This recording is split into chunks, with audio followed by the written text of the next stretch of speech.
Let's talk about the Harvest Moon palette from Ensley Cosmetics. Look at this cover art. It is so beautiful. I think this artwork really gives off the vibe of Harvest Moon so well, and I love the font. And the inside color story is just, oh, it's just so beautiful. I mean, is this not fall, autumn in a eyeshadow palette in a color story?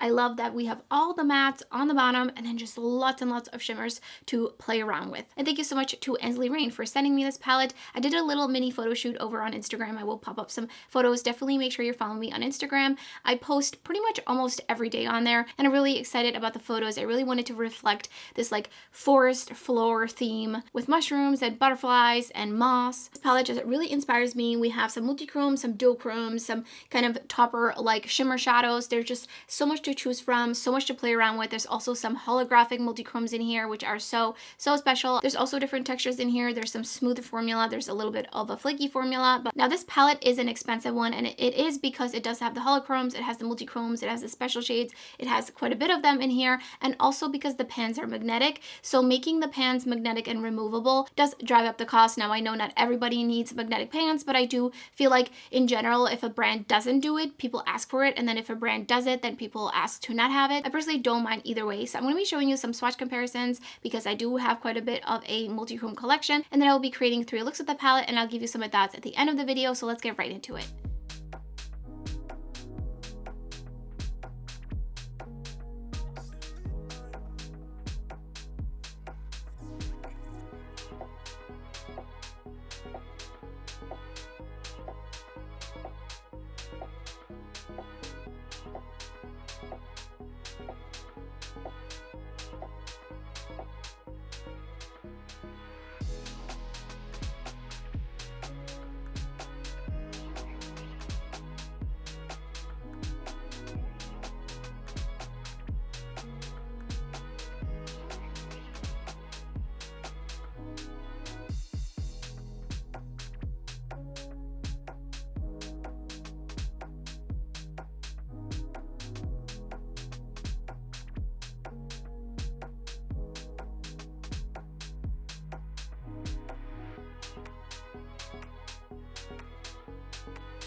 Picked up Chili and popping that right into the crease.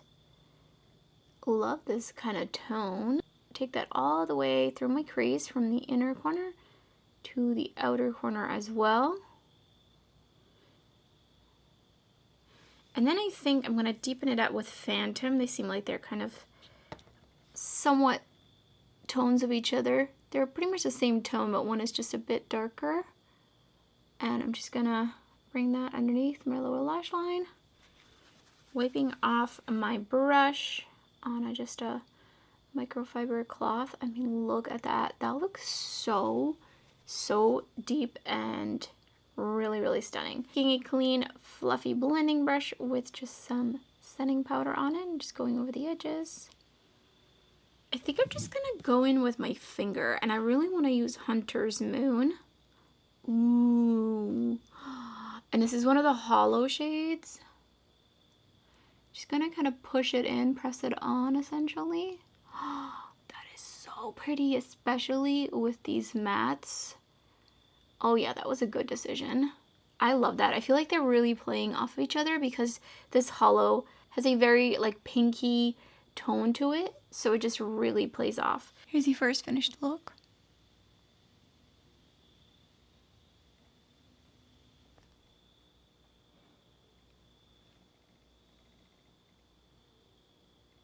On to the second look. I'm taking Pumpkin Patch, and I'm just gonna pop that all the way in the crease and the outer crease as well. I'm just slowly blending it outwards, wiping off my brush, and just kind of moving around whatever eyeshadow is left on the lid. A clean blending brush again and just go over the edges.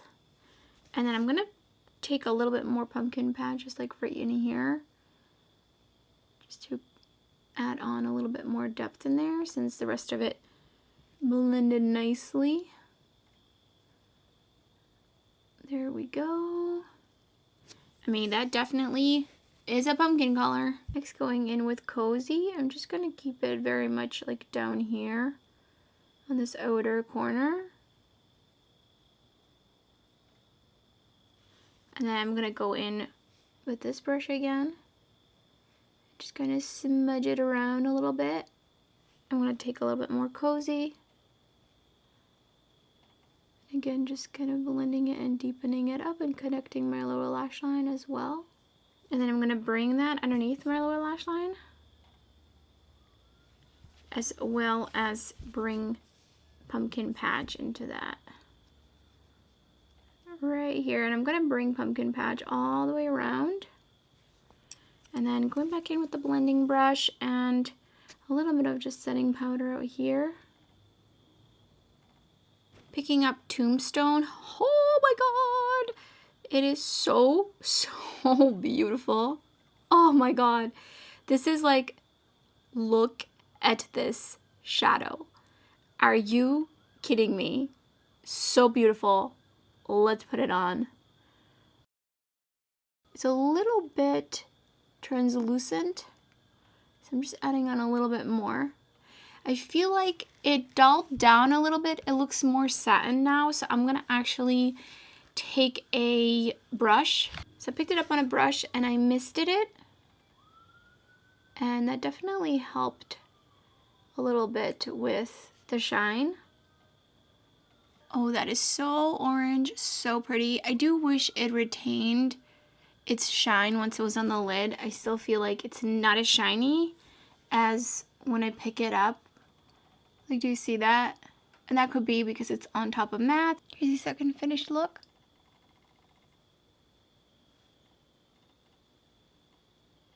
Priming with the Pat McGrath primer. I feel like I've been actually really liking this one. It feels really oily, which is actually very fascinating to me. But it seems to be working very nicely with different formulas. Dipping into Hayride, and I'm just going to be popping that into the crease. Avoiding this area because I'm going to be going in with a shimmer in there anyway, so it's just going to get covered up. So really just kind of out here and underneath my lower lash line. Just kind of blending it out, and then I'm gonna dip into Hibernate and just pop that onto the outer corner to deepen it up a bit, and then just a little bit underneath my lower lash line, and just slowly work it out and just blending it out right there. Picked up Sparkling Cider on the Refer 21 brush, and I'm gonna mist it. And it's gonna go onto this outer corner, and it looks actually really cool out here. I did it on the other eye, and I was like, wait, this looks super cool out here. And then I'm gonna take Sweater Weather. For some reason, that's really hard for me to say, apparently. Again, on the Refer 21, and that's gonna go like right in the center. The shade is kind of flaky in the pan, but it picks up beautifully and puts down beautifully. No primer really needed. And then I'm gonna go in with Bougie, and that's just gonna go like right in here. Again, I didn't even miss my brush. Look at how this applies so nicely. And then I'm bringing it up in here. And I'm gonna wipe off my brush, and I'm gonna take Foliage as the inner corner highlight. I do have just a little bit of fallout, but it kind of actually looks like it's fallout from maybe my mascara. And then I'm taking my brush, picked up Deciduous kind of on the tip of this flat brush, and I'm gonna mist it. So this way it just really spreads very easily. And that's just going underneath my lower lash line, and that is super foiled and beautiful. And then I'm also going to kind of take it and just like create a wing with it a little bit, just out here, but not connecting it to the top lash line. Here's the third finished look.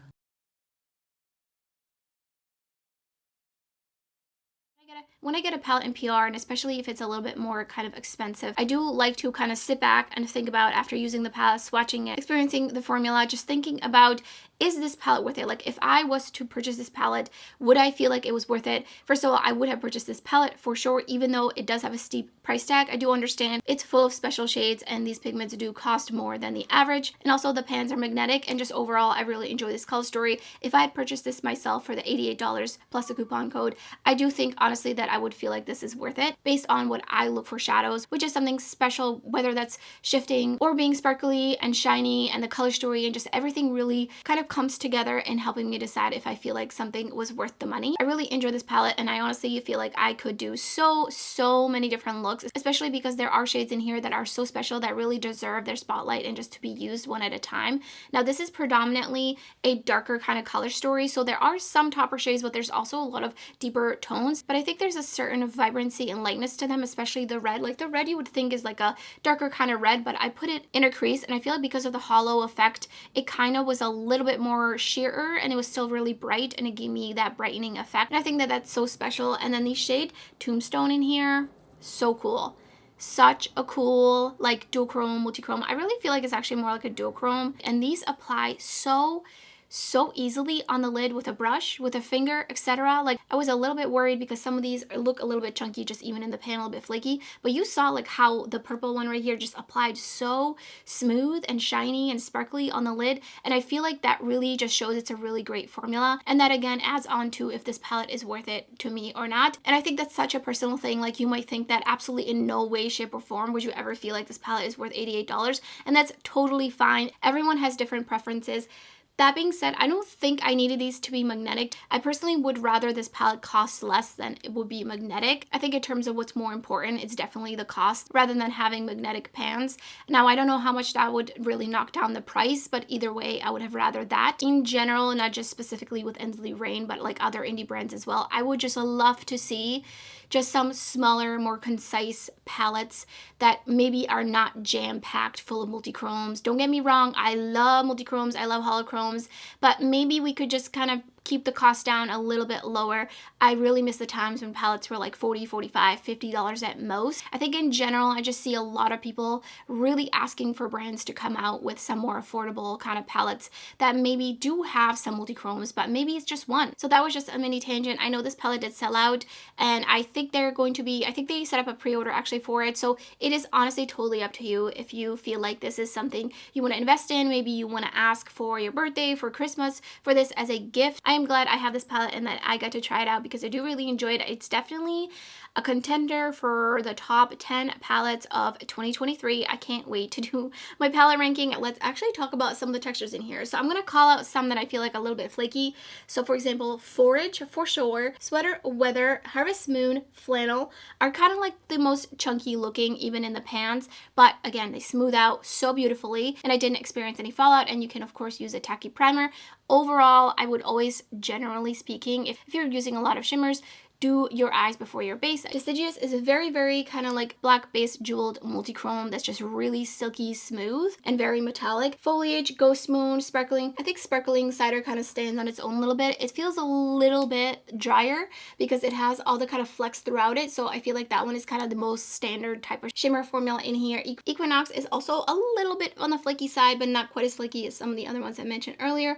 Ghost Moon, absolutely silky smooth, just so soft to the touch, absolutely beautiful, very shiny. It is definitely the shiniest type of shade that I've seen like this, and you could see that from swatch comparisons. It is so spectacular. I definitely want to feature this one in a reel. Tombstone is a very smooth, and so is Foliage. Core Maze is also kind of like in between Ghost Moon and Sparkling Cider, so it's kind of, it's very smooth, but it is just a little bit more of like a standard shimmer formula. And then the holochromes, Hunter's Moon, Bougie, and Wishful Thinking are just so beautifully smooth, buttery smooth. So there's just such a variety of different textures in here, and then the mattes performed beautifully. I love all the tones in here. I think they really pair very nicely with the matte, so you definitely gotta get lots of kind of mid-tone, grungy, a little bit maybe darker smoky eyes with this palette, though you can of course bring in others as well. Let me know in the comments below which look was your favorite, and also if you picked this palette up, I would love to hear your thoughts. And that's everything for this video. If you enjoyed it, don't forget to give it a thumbs up, and thank you so much for watching. I hope to see you next time.